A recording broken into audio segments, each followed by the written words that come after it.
Welcome to intellectuals Avenue. आज हम John Donne की जिस पॉइंट को डिस्कस करेंगे उसका टॉपिक है hymn to God in my sickness. Hymn का मतलब है हमदो सना करना, तारीफ़ व तहसीन करना, मदह सराई करना या मुनाजात करना, यानी खुदा की हमदो सना या खुदा की मुनाजात। माय गॉड मेरे खुदा, इन माय सिकनेस मेरी बीमारी की हालत में। यानी ये पोइम जॉन डन ने अपनी मौत से चंद दिन पहले लिखी जब वो इंतहाई शदीद बीमारी की हालत में थे और वो खुदा से इल्तिजा कर रहे थे। ये पोइम 6 क्विंटेन्स पर कंसिस्टेड है। क्विंटेन का मतलब है 5 लाइंस पर कंसिस्टेड स्टेंजा। तो 6 क्विंटेन्स पर कंसिस्टेड होने की वजह से इस पोइम की टोटल लाइंस की स्ट्रेंथ है 30। पोइट कहता है since I am coming to that holy room, चूँकि मैं उस मुक़द्दस कमरे की तरफ आ रहा हूँ। यहाँ होली रूम एक मेटाफर यूज़ हुआ है जिससे मुराद है जन्नत, पैराडाइज़। यानी पोइट कहता है कि मैं उस मुक़द्दस कमरे यानी जन्नत की तरफ रवा दवा हूँ। वेयर जहाँ with thy choir of saints for evermore, जहाँ तुम्हारे नेकोकार, मुत्तकी, परहेज़गार लोगों यानी सूफिया और ओलिया का एक ग्रोह हमेशा क़याम पज़ीर रहता है, यानी उनकी हमेशा यही रहाइश होती है। मैं उन लोगों के दरमियान तुम्हारी जन्नत में यानी इस मुक़द्दस कमरे में आ रहा हूँ, क्योंकि अब मैं बहुत ज़्यादा बीमार हो गया हूँ।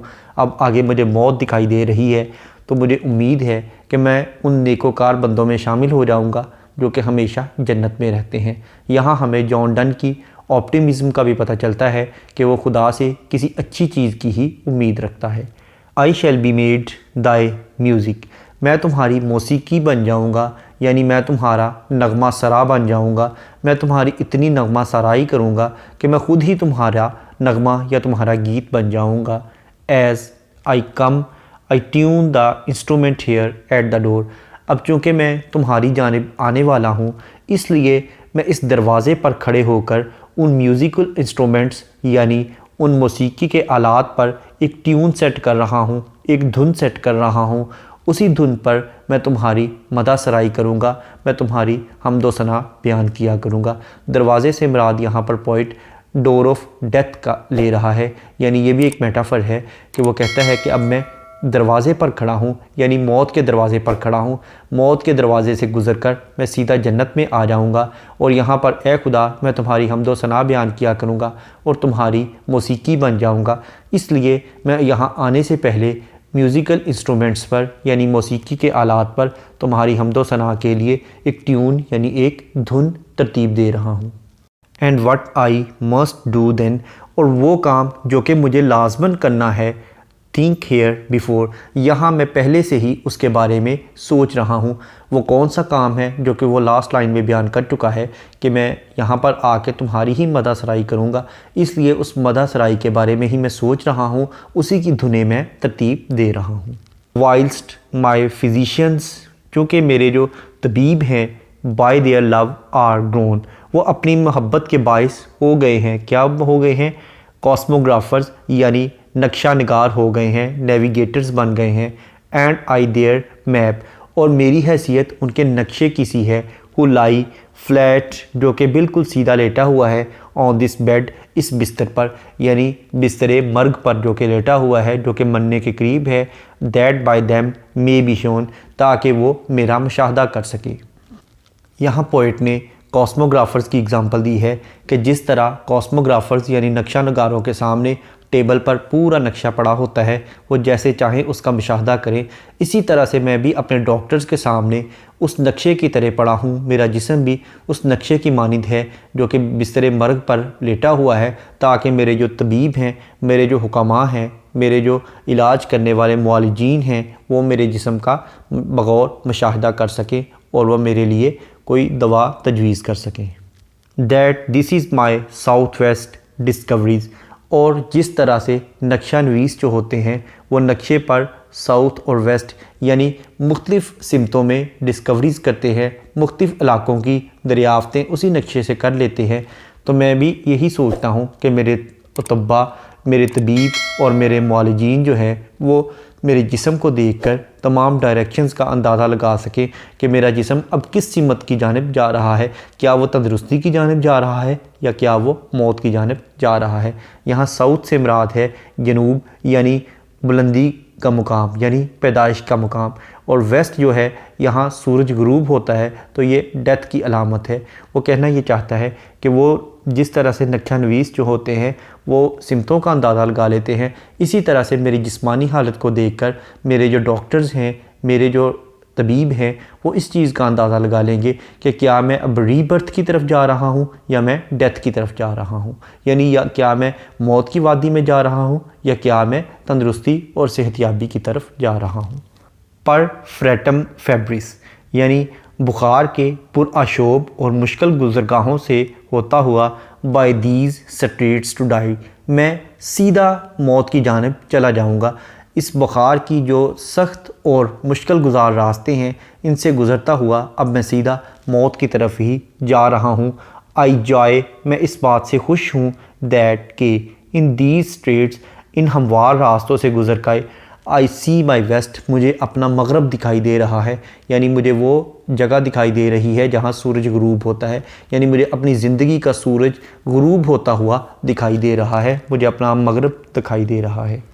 फार though their currents yield return to none, और अगरचे ये जो समुंदर का बहाव है यानी मौत की तरफ जाने वाला जो समुंदर है उसका जो बहाव है, इसकी जो लहरें हैं यील्ड, वो कभी भी सरेंडर नहीं करती, कभी भी हथियार नहीं फेंकती, कभी भी वो अपने आप को हवाले नहीं करती, आमादा नहीं होती रिटर्न्स यानी वापस मुड़ने के लिए टू नन, किसी शख्स के लिए। यानी जो मौत का समंदर है इसकी जो भी लहरें हैं, इसकी जो मौजें हैं, वो किसी भी शख्स के लिए वापस मुड़ने पर आमादा नहीं होती। यानी जब वो मौत का वक्त मुकर्रर होता है तो वो आकर ही रहती है, वो किसी को भी नहीं छोड़ती, वह सब के लिए यकसा मौक़े फ़राहम करती है, और जिसको एक बार वो मौका फ़राहम कर दे वो इससे छुटकारा हासिल नहीं कर सकता। यानी मौत का जो वक्त मुकर्रर है वो आकर ही रहती है। What shall my west hurt me, मेरा मगरिब मेरा क्या बिगाड़ सकता है, मेरा मगरिब मुझे किस तरह तकलीफ़ में मुब्तला कर सकता है। यानी मेरी मौत मेरा कुछ भी नहीं बिगाड़ सकती, मेरी मौत मुझे कोई नुकसान नहीं पहुंचा सकती। क्यों? वो कहता है एज़ वेस्ट एंड ईस्ट, क्योंकि मगरिब और मशरिक in all flat map and I am one are one, यानी जिस तरह वो कहता है कि नक्शे की फिर दोबारा मिसाल देता है कि जिस तरह से नक्शे पर ईस्ट और वेस्ट एक ही जगह पर मौजूद होते हैं, यानी अगर कोई शख्स ईस्ट पे खड़ा है तो वो वेस्ट पर जाने के बाद दोबारा घूमकर उसी ईस्ट पर आ जाता है, और वो ईस्ट और वेस्ट अगरचे एक दूसरे से बहुत दूर हैं लेकिन नक्शे पर तो दोनों ही एक ही जगह मौजूद हैं, यानी दोनों एक ही नक्शे का हिस्सा है। इसी तरह से वो कहता है कि ज़िंदगी और मौत ये दोनों मेरे वजूद ही के दो हिस्सों के नाम हैं, ये दो मुख्तलिफ़ फेज़ेज़ हैं जो कि मेरे जिस्म पर ही वारिद होनी है। इस तरह से अगर मैं ज़िंदा हूँ या मैं मौत की वादी में चला जाऊँ तो इससे कोई भी फ़र्क नहीं पड़ता, क्योंकि जैसा कि नक्शे पर ईस्ट और वेस्ट एक दूसरे से दूर हैं लेकिन हैं तो दोनों एक ही नक्शे का हिस्सा। इसी तरह अगर ज़िंदगी और मौत ये दो अलग अलग फेज़ेज़ हैं, ये दो अलग अलग मराहिल हैं, लेकिन हैं तो ये दोनों मेरे जिस्म के ही मराहिल। So death doth touch the resurrection, इसलिए मौत जो है ये मेरे दोबारा जी उठने का बाइस बनेगी। मौत अगर मुझे टच करती है तो वो मुझे मारने के लिए टच नहीं करेगी बल्कि मेरी रिसरेक्शन के लिए मुझे टच करेगी। इससे मेरी दोबारा तामीर नो होगी, मेरी दोबारा ज़िंदगी शुरू हो जाएगी, मेरी रीबर्थ होगी।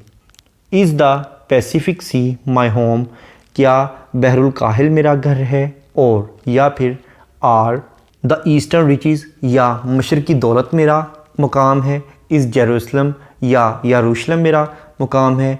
एनियान एंड मैगलन एंड जिब्राल्टर, या एनियान मैगलन या जबल तारक मेरा मुकाम है।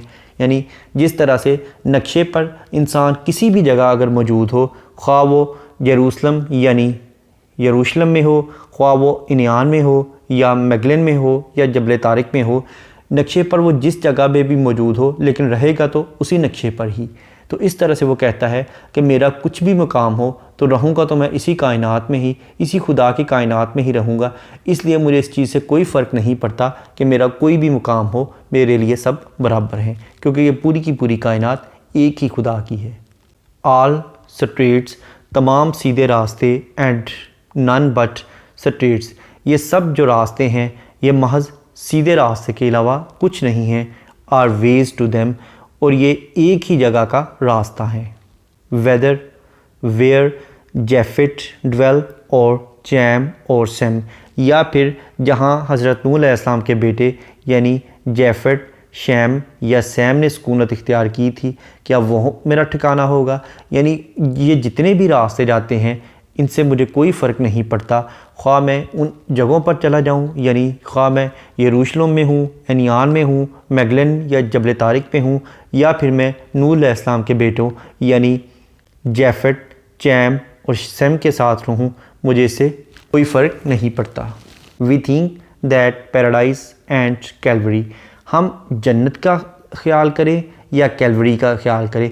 कैलवरी एक ऐसी जगह है जहाँ जीसस क्राइस्ट को क्रूसीफाई किया गया था, यानी जहाँ उन्हें मसलूब किया गया था, स्लीप पर लटकाया गया था, यानी बुरी जगह, दोज़ख वाली जगह।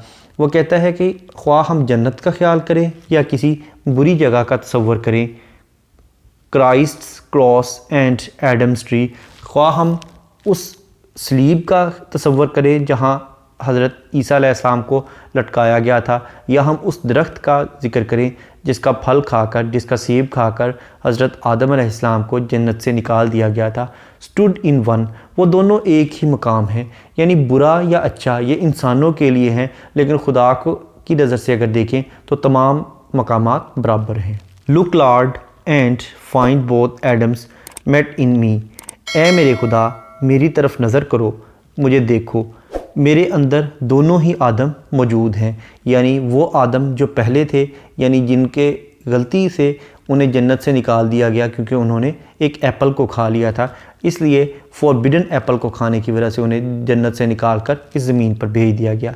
और आखिरी एडम कौन है? जीसस क्राइस्ट, जिन्होंने क्रूसीफिकेशन करके अपने आप को स्लीब पर लटका कर पूरी इंसानियत के और फर्स्ट एडम यानी हज़रत आदम अलैहिस्सलाम के गुनाहों का भी कंपनसेट कर लिया था, उनका भी मदावा कर लिया था। तो वो कहता है ये दोनों आदम मेरे अंदर मौजूद हैं, यानी मैं गलती करने वाला भी हूँ और मैं तौबा करने वाला भी हूँ। गलती करना और उसके बाद उसकी माफ़ी मांग लेना, ये दोनों सिफ़ात ए खुदा मेरे अंदर मौजूद हैं। As the first Adam's sweat surrounds my face, चूँकि पहले आदम के चेहरे पर जो परेशानी और नदामत की वजह से पसीना आ गया था वो भी मेरे चेहरे पर मौजूद है, यानी मैं भी फ़र्स्ट एडम की तरह, पहले आदम अलैहिस्सलाम की तरह अपनी ख़ताओं पर बहुत ज़्यादा परेशान हूँ। May the last Adam's blood my soul embrace, और आखिरी आदम यानी जीसस क्राइस्ट का जो खून है वो भी मेरी रूह में ही मौजूद है। सो लिहाजा in his purple wrapped receive me Lord, इसलिए ए खुदा मुझे उस खून आलूद कपड़े में लिपटा हुआ तसव्वुर कर लो और मुझे इसी हालत में कबूल कर लो। यानी ये समझ लो कि जो जीसस क्राइस्ट ने कुर्बानी दी थी, सेक्रीफाइस दी थी, वो मेरे गुनाहों के मदावे के लिए भी दी थी, यानी उनकी तौबा को मेरी ही तौबा कंसीडर कर लो। By these his thorns give me his other crown, इनकी अजियतों के बदले मुझे इनका ताज पहना दो, यानी जो ताज, जो सल्तनत उन्हें जीसस क्राइस्ट को दी थी वही सल्तनत, उसका कुछ हिस्सा मुझे भी अता कर दो, क्योंकि जिस तरह से उन्होंने कुर्बानी दी थी उसकी कुर्बानी का हिस्सा अगर पूरी इंसानियत में तकसीम किया जा सकता है तो उन इंसानियत में मैं भी शामिल हूँ, इसलिए मुझे भी शामिल करते हुए उसका कुछ हिस्सा मुझे भी अता कर दिया जाए और उस सल्तनत में से कुछ तौबा और माफ़ी की वजह से कुछ इनाम व इकराम मुझे भी दे दिया जाए, मुझे भी बख्श दिया जाए। दाई मीन्स योर, यानी ए खुदा, and as to other souls I preached thy word, यानी जो तुम्हारी बाइबल थी मैं लोगों को प्रीच करता था, उसकी लोगों को तबलीग किया करता था। Be this my text my sermon to mine own, और ये जो मेरा मतन है, ये जो मेरी नज़में हैं, ये जो मेरी वाज़ो नसीहत है या जो मेरे खुतबात थे उनको मेरे लिए भी खुतबा बना दे, यानी वो जो वाज़ और तबलीग मैं लोगों को किया करता था, ए खुदा मुझे तौफीक दे कि ये मेरे ही कलिमात मेरे लिए भी नसीहत आमोज़ बन जाएं, मेरे लिए भी सबक आमोज़ बन जाएं और मैं भी इससे असर कबूल करके नेकोकार हो जाऊं और मैं नेक अमाल शुरू कर दूं। देयरफॉर, इसलिए, दैट ही मे रेज, वो मुझे उठा ले, द लॉर्ड थ्रोज डाउन, अगर खुदा ने फिर भी मुझे फेंक दिया तो ए जीसस क्राइस्ट फिर आप मुझे उठा लीजिएगा। यानी मेरे गुनाहों और मेरी कोताहियों को देखकर अगर खुदा ने मुझे रहमत से दूर कर दिया, मुझे बख्शने से इनकार कर दिया, तो ए जीसस क्राइस्ट आप मेरी सिफारिश कर दीजिएगा, तो इस तरह से मेरी बख्शिश मुमकिन हो पाएगी। इस पोइम का इंट्रोडक्शन, ग्लॉसरी, ट्रांसलेशन और एक्सप्लेनेशन को देखने के बाद अब हम आते हैं इस पोइम में यूज़ होने वाली फिगर्स ऑफ स्पीच या लिटरेरी डिवाइसेस की जानिब। सबसे पहले हम देखेंगे मीटर। इस पोइम में थारोली आइम्बिक पेंटामीटर यूज़ किया गया है। इसके बाद हम आते हैं इसकी राइम स्कीम की जानिब। इस पोइम के तमाम स्टैंजाज में सेम राइम स्कीम यूज़ की गई है, जो कि है A-B-A-B-B, यानी फर्स्ट और थर्ड लाइंस आपस में राइम्ड हैं, जबकि सेकंड, फोर्थ और फिफ्थ लाइंस आपस में राइम्ड हैं। जैसा कि फर्स्ट स्टैंजा को अगर हम देखें तो फर्स्ट लाइन का लास्ट वर्ड है रूम और थर्ड लाइन का लास्ट वर्ड है कम। इसके बाद सेकंड लाइन का लास्ट वर्ड है एवरमोर, फोर्थ लाइन का लास्ट वर्ड है डन और फिफ्थ लाइन का लास्ट वर्ड है बिफोर। इसके बाद सेकंड स्टैंजा में grown, shown, lie, discovery, die. उसके बाद west, me, none, are, resurrection. Next है are, Gibraltar, Jerusalem, then, same. Next है कैलवरी, मी, प्लेस, फेस, एम्ब्रेस। नेक्स्ट है Lord, word, crown, on, down. Next है alliteration. Alliteration का मतलब है beginning of two or more than two words in the same line with the same letter or sound, यानी एक ही line में दो या दो से ज़्यादा अल्फाज का एक ही हरफ या एक ही आवाज़ से शुरू होना। जैसा कि लाइन नंबर 3 को अगर हम देखें तो इसमें मेट और म्यूज़िक ये दोनों एम लेटर से स्टार्ट हो रहे हैं। उसके बाद लाइन नंबर 8 में this, that, then. Line number 8 में again bed, by, be. Line number 9 में दैट, दिस। लाइन नंबर 10 में फ्रेटम, फैब्रिस।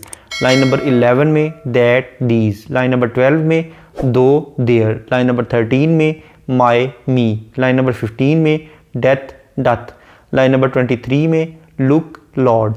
लाइन नंबर 23 में अगेन मेट, मी। लाइन नंबर 25 में मे, माई।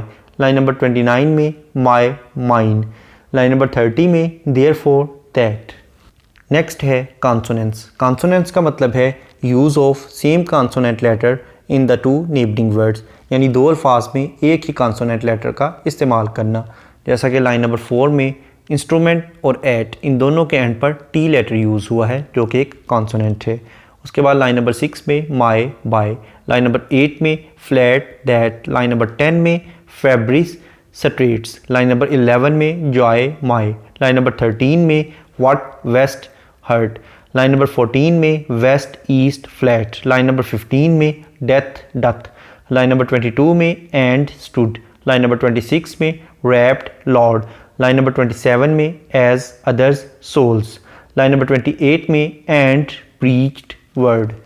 नेक्स्ट है एसोनेंस। एसोनेंस का मतलब है use of same vowel letters in the two neighbouring words, यानी दो अल्फाज में एक ही वावल लेटर का इस्तेमाल करना। जैसा कि लाइन नंबर 1 में एम, दैट इन दोनों में ए लेटर यूज़ हुआ है, जो कि वावल है। उसके बाद लाइन नंबर 8 में फ्लैट, दैट। लाइन नंबर 8 में again bed, them. Line number 14 में as, and, all, flat, maps, and. उसके बाद लाइन नंबर 26 में सो, लॉर्ड। लाइन नंबर 26 में again in, his. Line number 27 में हिज, गिव। लाइन नंबर 30 में Lord, throws, down. Next है anaphora. Anaphora का मतलब है beginning of two or more than two lines with the same word, यानी दो या दो से ज़्यादा लाइनों का एक ही लफ्ज़ से शुरू होना। जैसा कि लाइन नंबर 3 और 4 ये दोनों लाइंस आई से स्टार्ट हो रही हैं। नेक्स्ट है एलुयन। एलुयन का मतलब है रेफरेंस या हवाला। अगर हम इस पोइम का स्टैंजा नंबर 4 देखें तो इसमें पोइट ने बहुत से एलुयंस यूज़ किए, जैसा कि Pacific sea, Jerusalem, Anyan, Magellan, Gibraltar, Japhet, Cham, Sem. Fifth stanza में भी बहुत से एलुजन्स यूज़ किए गए, जैसा कि paradise, Calvary, Christ cross, Adams. Next है कंसीट। कंसीट का मतलब है फॉर फैचिंग और एक्सटेंडेड मेटाफर। इस पोएम में पोइट ने मैप की कंसीट यूज़ की है।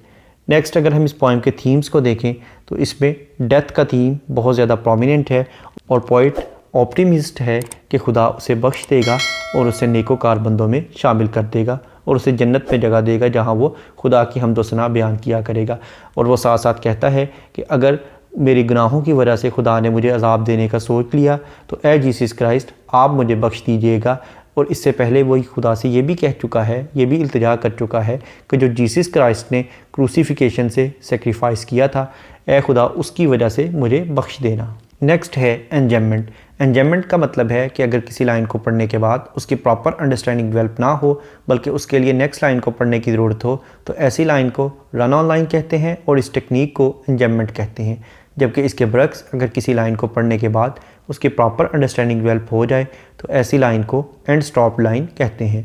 अब हम वापस आते हैं एंजॉयमेंट की जानिब। अगर हम इस पोइम की लाइन नंबर 6 को देखें तो ये एक रन ऑन लाइन है जिसमें वो कहता है whilst my physicians by their love are grown, यानी जो मेरे तबीब हैं वो अपनी मोहब्बत की वजह से बन गए हैं। क्या बन गए हैं? वो नेक्स्ट लाइन यानी लाइन नंबर 7 में कहता है कॉस्मोग्राफर्स, यानी वो नक्शा नवीस या नक्शा नगार बन गए हैं। Thank you for attending this lecture.